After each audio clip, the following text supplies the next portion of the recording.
नमस्कार दोस्तों, मैं हितेश आप सभी का हार्दिक अभिनंदन करता हूं, स्वागत करता हूं आपके अपने यूट्यूब चैनल पर।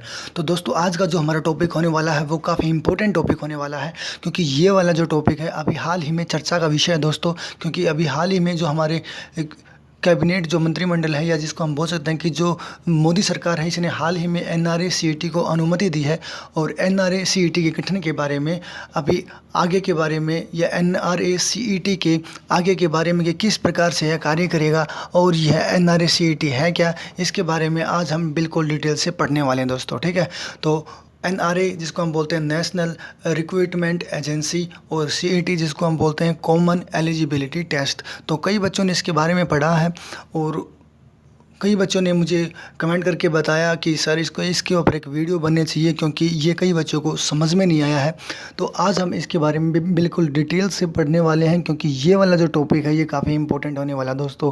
क्योंकि एग्ज़ाम पॉइंट ऑफ व्यू से भी यह इंपॉर्टेंट है, प्लस में क्योंकि ये वाला जो पैटर्न है ये आगे एग्ज़ाम के लिए, आगे ये आप लोगों को के लिए काम आएगा। तो इसलिए इसके बारे में आपको एक एक जानकारी होनी चाहिए। तो आपको यह वीडियो बिल्कुल लास्ट तक देखना है, और साथ में लाइक वीडियो को करना है, शेयर करना है, और सब्सक्राइब चैनल को करना है दोस्तों। तो हम यहाँ पे बात करते हैं वन नेशन वन एग्ज़ाम के बारे में। तो इसके बारे में अगर हम बात करें तो नेशनल रिक्रूटमेंट एजेंसी, जिसको हम बोलते हैं राष्ट्रीय भर्ती एजेंसी। ठीक है, तो इसके बारे में आज हम यहाँ पे बात करने वाले हैं दोस्तों। तो इसके बारे में क्या क्या हम बात करेंगे, तो सबसे पहले हम इसकी मुख्य विशेषताओं के बारे में बात करेंगे, इसके महत्व के बारे में बात करेंगे, और इसकी आवश्यकता के बारे में बात करेंगे। लेकिन अभी हम सबसे पहले बात करते हैं कि यह चर्चा का विषय क्यों बना हुआ है, यह चर्चा में क्यों है। तो चर्चा में क्यों है दोस्तों, प्रधानमंत्री नरेंद्र मोदी की अध्यक्षता में केंद्रीय मंत्रिमंडल ने केंद्र सरकार की नौकरियों के लिए भारतीय प्रक्रिया में परिवर्तनकारी सुधार लाने हेतु राष्ट्रीय भर्ती एजेंसी के गठन को मंजूरी दे दी है। बिल्कुल एनआरए को जो है दोस्तों मंजूरी दे दी है नरेंद्र मोदी की अध्यक्षता में केंद्रीय मंत्रिमंडल ने। तो केंद्रीय मंत्रिमंडल की एक बैठक हुई थी दोस्तों, और इस बैठक की अध्यक्षता की थी देश के प्रधानमंत्री नरेंद्र मोदी जी ने। और इसने जो है अभी मंजूरी दी है एनआरए को, नेशनल रिक्रूटमेंट एजेंसी को। प्रमुख बिंदुओं के बारे में, इसके बारे में थोड़ी चर्चा करते हैं कि इसके प्रमुख बिंदु हैं क्या। तो इसके प्रमुख बिंदुओं के बारे में अगर हम बात करें तो इसके बारे में बताया गया है कि सरकारी नौकरी के इच्छुक जितने जो उम्मीदवार हैं दोस्तों, उन उम्मीदवारों को राष्ट्रीय भर्ती एजेंसी द्वारा आयोजित एक सामान्य योग्यता परीक्षा, जिसको हम इंग्लिश में बोलते हैं सीईटी कॉमन एलिजिबिलिटी टेस्ट, सामान्य योग्यता परीक्षा में केवल एक बार हिस्सा लेना होगा। उसके बाद वह सामान्य योग्यता परीक्षा अंकों के आधार पर उच्च स्तर की शिक्षा के लिए किसी भी भर्ती एजेंसी में आवेदन कर पाएंगे। इसका मतलब ये है दोस्तों कि अगर आपने सरकारी नौकरी में लगना है, या अगर आप सरकारी नौकरी की तैयारी कर रहे हो, तो उसके लिए आपको केवल और केवल ध्यान रखना है कि एक एग्ज़ाम देना पड़ेगा जिसका नाम है सीईटी कॉमन एलिजिबिलिटी टेस्ट दोस्तों, जिसको हम बोलते हैं सामान्य योग्यता परीक्षा। लेकिन ये बात थोड़ी ध्यान रखना कि अगर आप तैयारी कर रहे हो एसएससी की, दोस्तों ध्यान रखना, अगर आप तैयारी कर रहे हो एसएससी की, अगर आप तैयारी कर रहे हो आरआरबी की, रेलवे की, और अगर आप तैयारी कर रहे हो आईबीपीएस की दोस्तों, ठीक है, इन तीन के लिए, या अगर हम यहाँ पे बात करें इन तीन बोर्डों के लिए यहाँ पे एनआरए का गठन किया गया है। इन तीन बोर्ड के लिए एनआरए का गठन किया गया दोस्तों, ठीक है। एसएससी, दूसरा हमारा जो है वो है दोस्तों आरआरबी, और तीसरा जो हमारा है वो है कौन सा दोस्तों, आईबीपीएस। तो इसके लिए अभी आपने करना क्या पड़ेगा, अभी आपने जो करना पड़ेगा वो पहले आपको सीईटी का एग्ज़ाम देना पड़ेगा। ठीक है, ये यहाँ पे बताया भी गया है कि एसएससी, आरआरबी और आईबीपीएस। ठीक है, उसके बाद आगे जो बताया गया है वो बताया गया है कि एक विशेषज्ञ निकाय के रूप में राष्ट्रीय भर्ती एजेंसी केंद्र सरकार की भर्ती प्रक्रिया में अत्याधुनिक प्रौद्योगिकी व सर्वोत्तम प्रक्रिया का पालन करेगी। उसके बाद इसके बारे में जो बताया गया दोस्तों, इसके प्रमुख बिंदुओं में उसमें बताया गया यहाँ पे कि सामान्य योग्यता परीक्षा 3 सत्रों पर आयोजित की जाएगी। ये बात थोड़ी ध्यान रखना, क्योंकि बच्चों के मन में कई बार यही क्वेश्चन है, यही डाउट है दोस्तों, यही डाउट है। यहाँ पे 3-4 डाउट आपको मिलेंगे, और ये वाली जो डाउट हैं ये काफ़ी इंपॉर्टेंट है दोस्तों, और इन अपने डाउटों को आपने बिल्कुल क्लियर करना है। देखो यहाँ पे बताया गया कि 3 सत्रों पर आयोजित की जाएगी परीक्षा। एक है स्नातक मतलब ग्रेजुएट, दूसरा है उच्च माध्यमिक यानी कि 12वीं 12th, और तीसरी जो है वो मैट्रिक यानी 10th। अब यहाँ पे हम बात करते हैं, यहाँ पे बताया गया है कि आपके सीईटी के 3 एग्ज़ाम होंगे या अलग अलग 3 सत्र होंगे। एक तो होगा हमारा 10th का, एक होगा 12th का और एक होगा हमारा ग्रेजुएट का, ठीक है, जिसको हम ग्रेजुएशन बोलते हैं। ठीक है दोस्तों, अब आपने क्या करना है, अब आपने ये करना है दोस्तों कि अगर आप एसएससी की तैयारी कर रही हो, अगर आप रेलवे की तैयारी कर रहे हो 10th लेवल एग्ज़ाम की, जैसे एसएससी में आता है एमटीएस, अगर आपको एमटीएस का एग्ज़ाम देना है तो एमटीएस के एग्ज़ाम के लिए आपको जो 10th लेवल का जो सत्र है, इस स्तर का सीईटी देना होगा दोस्तों। अगर आप इसका सीईटी देते हो और सीईटी के बाद आप सीधा मेन एग्ज़ाम दे सकते हो, ठीक है। ये आपका एक प्रकार से क्या होगा, ये आपका एक प्रकार से प्री एग्ज़ाम होगा। उसके बाद अगर आपने डाटा एंट्री ऑपरेटर लगना है या 12th लेवल एग्ज़ाम अगर आपने देना है एसएससी का या फिर रेलवे का, तो आपको क्या करना पड़ेगा, आपको 12th लेवल या 12th स्तर का आपको क्या देना पड़ेगा, सीईटी का एग्ज़ाम देना होगा। या फिर अगर आप सीजीएल सीपीओ की तैयारी कर रहे हो तो आपको ग्रेजुएशन सत्र का जो सीईटी है इसको क्लियर करना होगा दोस्तों, ठीक है।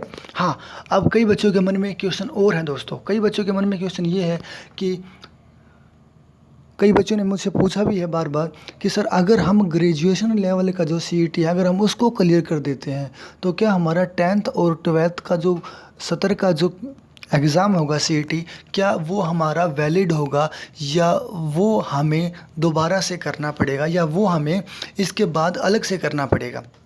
तो मेरे प्यारे स्टूडेंट, मेरे प्यारे बच्चों, मैं आपको बिल्कुल क्लियर कर दूं, अगर कोई बच्चा ग्रेजुएशन लेवल का एग्ज़ाम या ग्रेजुएशन सत्र का जो सीईटी है वो क्लियर कर देता है, ध्यान से सुनना बच्चों, अगर कोई भी बच्चा ग्रेजुएशन सत्र का सीईटी क्लियर कर देता है उसके बाद भी आपको 10th और 12th लेवल का जो सीईटी है वो क्लियर करना पड़ेगा, ठीक है। अगर आपने 10th लेवल के कोई फॉर्म भरना, अगर आपने 12th लेवल का कोई फॉर्म भरना है तो भले ही आपने ग्रेजुएशन लेवल का सीईटी क्लियर किया हो, उसके साथ साथ आपको 10th और 12th का अगर आपने भरना है कोई भी अगर आपने 10th 12th की पोस्ट चाहिए तो उसके लिए आपको 10th 12th का भी सीईटी करना पड़ेगा। ये नहीं है कि आपने ग्रेजुएशन का कर लिया तो 10th 12th का आपका वैलिड होगा, बिल्कुल वैलिड नहीं होगा दोस्तों, ये बात थोड़ी ध्यान रखना, तीनों के तीनों ही आवश्यक है, ठीक है। उसके बाद आगे क्या बताया गया है, इसकी मुख्य विशेषताओं के बारे में बताया गया है कि एसएससी, आरआरबी और आईबीपीएस जो ये एजेंसियां हैं, इन एजेंसियों में क्या होगा, सीईटी एक प्रकार से एक सीईटी का जो एग्ज़ाम होगा अंकों के स्तर पर की गई स्क्रीनिंग के आधार पर भर्ती अंतिम चयन परीक्षा में आयोजन संबंधी एजेंसी तथा एसएससी, आरआरबी व आईबीपीएस द्वारा किया जाएगा। यानी कि इसका मतलब क्या है, प्रमुख विशेषताओं में ये बताया गया है दोस्तों, यहाँ पे प्रमुख विशेषता में बताया गया है कि ये जो एसएससी, आरआरबी और आईबीपीएस जैसी एजेंसियाँ यथावत बनी रहेंगी। सामान्य योग्यता परीक्षा सीईटी के अंकों के स्तर पर की गई स्क्रीनिंग के आधार पर भर्ती की अंतिम चयन परीक्षा का आयोजन संबंधी ये किया जाएगा। मतलब एक प्रकार से ये तो एक प्री एग्ज़ाम होगा। जो मेन जो एग्ज़ाम होगा दोस्तों वो एसएससी या फिर आरआरबी या फिर आईबीपीएस के द्वारा ही लिया जाएगा, ठीक है। होगी बात क्लियर, ठीक है। देश के प्रत्येक जिले में परीक्षा केंद्र स्थापित किए जाएंगे। दूसरी इसकी मुख्य विशेषता ये है, अभी क्या था, अगर आपने आरआरबी का एग्ज़ाम देना है या फिर एसएससी का एग्ज़ाम देना है तो आप लोग कहीं दूर दूर शहरों में जाते थे तो आपका बहुत सारा किराया लगता था, ठीक है, बहुत सारा मतलब पैसा खर्च होता था आपका। लेकिन अब क्या किया जाएगा, ये जो सीईटी जो आपका एग्ज़ाम होगा वो आपके ज़िले में ही होगा दोस्तों, ठीक है। या आपके एक प्रकार से हम बोल सकते हैं कि आपके स्टेट में ही होगा और आपके पास के ही कोई डिस्ट्रिक्ट में होगा, ठीक है। प्रत्येक जिले में परीक्षा केंद्र स्थापित किए जाएंगे जिससे दूर दराज क्षेत्रों के रहने वाले उम्मीदवारों को काफ़ी लाभ होगा। जैसे आपको दूर नहीं जाना पड़ेगा और दूर नहीं जाना पड़ेगा तो आपका जो खर्च है वो बच जाएगा, ठीक है। और इसकी मुख्य विशेषता क्या है, इसमें मुख्य विशेषता में आगे जो बताया गया कि देश भर के 117 आकांक्षी जिलों में परीक्षा संरचना बनाने के लिए विशेष ध्यान दिया जाएगा, जिससे आगे चलकर उम्मीदवारों को अपने निवास स्थान के निकट परीक्षा केंद्रों में पहुँचने में मदद मिलेगी।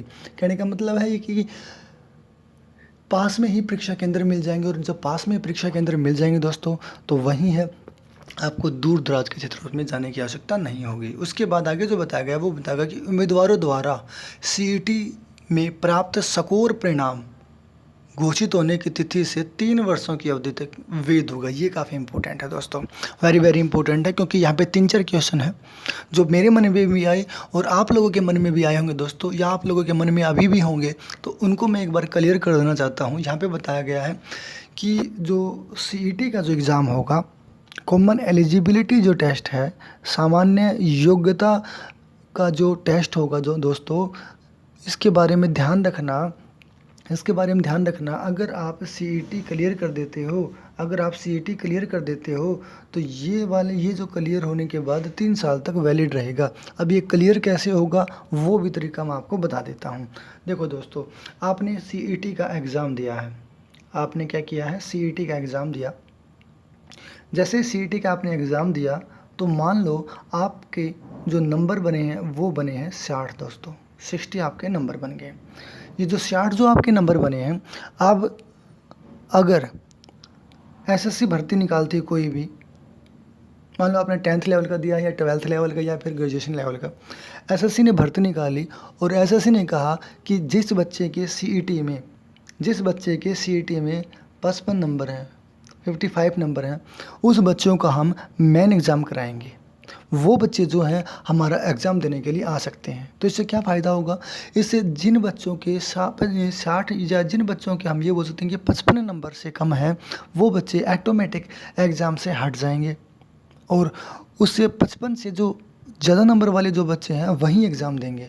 और ये जो 60 जो नंबर आए हैं दोस्तों, ये 3 वर्षों तक यहीं रहेंगे, अगर बच्चा 3 वर्ष तक कोई एग्ज़ाम नहीं देता है तो। ठीक है, मान लो अभी उसके 60 नंबर थे किसी भी एग्जामिनर के, किसी भी बच्चे के, अब एसएससी ने बुला लिया 55 नंबर को। अब जैसे यहाँ पे आरआरबी ने कहा कि भाई हम जो है 65 नंबर वालों को बुलाएंगे, तो वो बच्चा जो है वो क्या करेगा, वो बच्चा यहाँ पे एलिजिबल नहीं होगा। जैसे आईबीपीएस ने कहा कि भाई हम तो 70 नंबर वाले बच्चे को बुलाएंगे, तो वो बच्चा एलिजिबल नहीं होगा। लेकिन वो बच्चा किस में एलिजिबल है, वो बच्चा एसएससी में ज़रूर एलिजिबल है, क्योंकि एसएससी ने कितने मंगाए हैं, 55।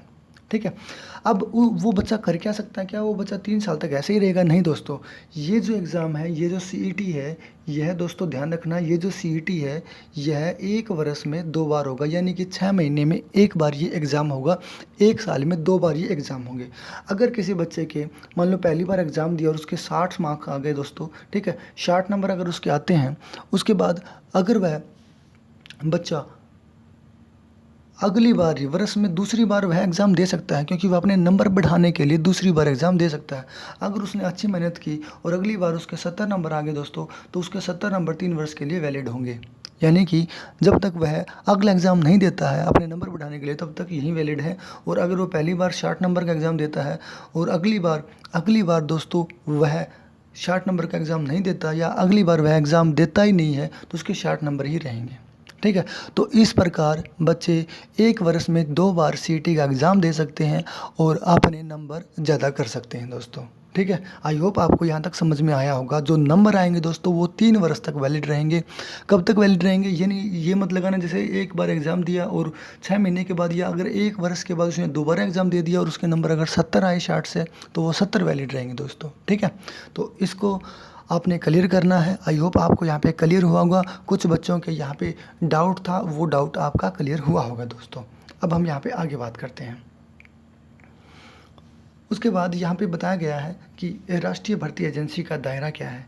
तो राष्ट्रीय भर्ती एजेंसी के दायरे में बताया गया है कि अधिकतर जो जॉब हैं वो बी और सी ग्रेड की होंगी दोस्तों। ठीक है, उसके बाद इसमें जो बताया गया है कि ये मैंने आपको पहले ही बता दिया कि एसएससी, उसके बाद आरआरबी और उसके बाद आईबीपीएस। ठीक है, एसएससी जिसको हम बोलते हैं स्टाफ सिलेक्शन कमीशन या फिर कर्मचारी चयन आयोग। ठीक है, उसके बाद अगर हम आरआरबी के बारे में बात करें तो आरआरबी जो है वो रेलवे रिक्वायरमेंट बोर्ड है। और आईबीपीएस के बारे में बात करें तो banking institute of banking personal selection है दोस्तों। ठीक है, उसके बाद इसमें कहा गया कि स्टार्टिंग में इन तीनों को लेकर के, इन 3 बोर्डों को लेकर के यह कार्य होगा, या इन 3 बोर्डों की भर्ती होगी। लेकिन बाद में आगे आने वाले समय में अनेक जो बोर्ड है उनको भी इसमें शामिल कर लिया जाएगा। ठीक है, आवश्यकताओं के बारे में अगर हम बात करें तो आवश्यकताओं में यहाँ पे बताया गया कि वर्तमान में सरकारी नौकरी इच्छुक उम्मीदवारों को पात्रता के समान शर्तों वाले विभिन्न पदों के लिए अलग अलग भर्ती एजेंसी द्वारा संचालित विभिन्न परीक्षाओं का सामना करना पड़ता है, मतलब अलग अलग सामना करना पड़ता है। ठीक है, इसकी आवश्यकता इसलिए है क्योंकि अलग अलग यहाँ पे हम बोल सकते हैं कि प्री मेन एग्ज़ाम। उसके बाद देखो यहाँ पे कार्य क्या होता है, इसमें कार्य ये होता है दोस्तों कि बच्चों को बहुत सारे एग्ज़ाम देने पड़ते हैं, प्लस में उनका जो है ज़्यादा दूर दराज के क्षेत्रों में उनका सेंटर आता है, वहाँ पे जो है उनका बहुत ज़्यादा खर्चा लगता है दोस्तों। तो इससे जो है क्या होगा, इससे उनको मुक्ति मिलेगी, मतलब आर्थिक प्रकार का जो बोझ है वो उनका कम होगा। उसके बाद अगर हम आगे बात करें तो इसमें बताया गया है कि आंकड़ों के अनुसार भारत में प्रत्येक वर्ष लगभग 1.25 लाख सरकारी भर्तियों का विज्ञापन किया जाता है, जिसमें तकरीबन 2.5 करोड़ उम्मीदवार शामिल होते हैं। ठीक है, तो ये काफ़ी इंपॉर्टेंट है। महत्व के बारे में मैंने आपको बता ही दिया, लेकिन दोस्तों इसके बारे में एक दो बातें मैं आपको और बता दूं। इसके बारे में आपको ये बता दूं दोस्तों, ये थोड़ी ध्यान रखना, ये तभी फ़ायदेमंद रहेगा जब हर 6 महीने के बाद कोई नई एक प्रकार से भर्ती निकले। अगर 6 महीने के बाद भर्ती नहीं निकलती है, या साल 2 साल या 3 साल के बाद भर्ती नहीं निकलती है, तो ये अगर हम बात करें, ये जो बोर्ड बना है राष्ट्रीय भर्ती एजेंसी बोर्ड, या ये हम ये बोल सकते हैं कि ये जो हमारा NRA बना है, ये किसी भी काम का नहीं होगा। आई होप आपको इससे रिलेटेड जो मन में जो डाउट थे, जो क्वेश्चन थे, वो आपको समझ में आए होंगे। अगर यहाँ पे कोई भी अगर अभी भी आपके मन में डाउट है तो कमेंट सेक्शन में ज़रूर लिखें और ज़रूर हमें बताएं। आज के लिए इतना ही दोस्तों, अगली वीडियो में फिर हाजिर होंगे, तब तक के लिए नमस्कार दोस्तों।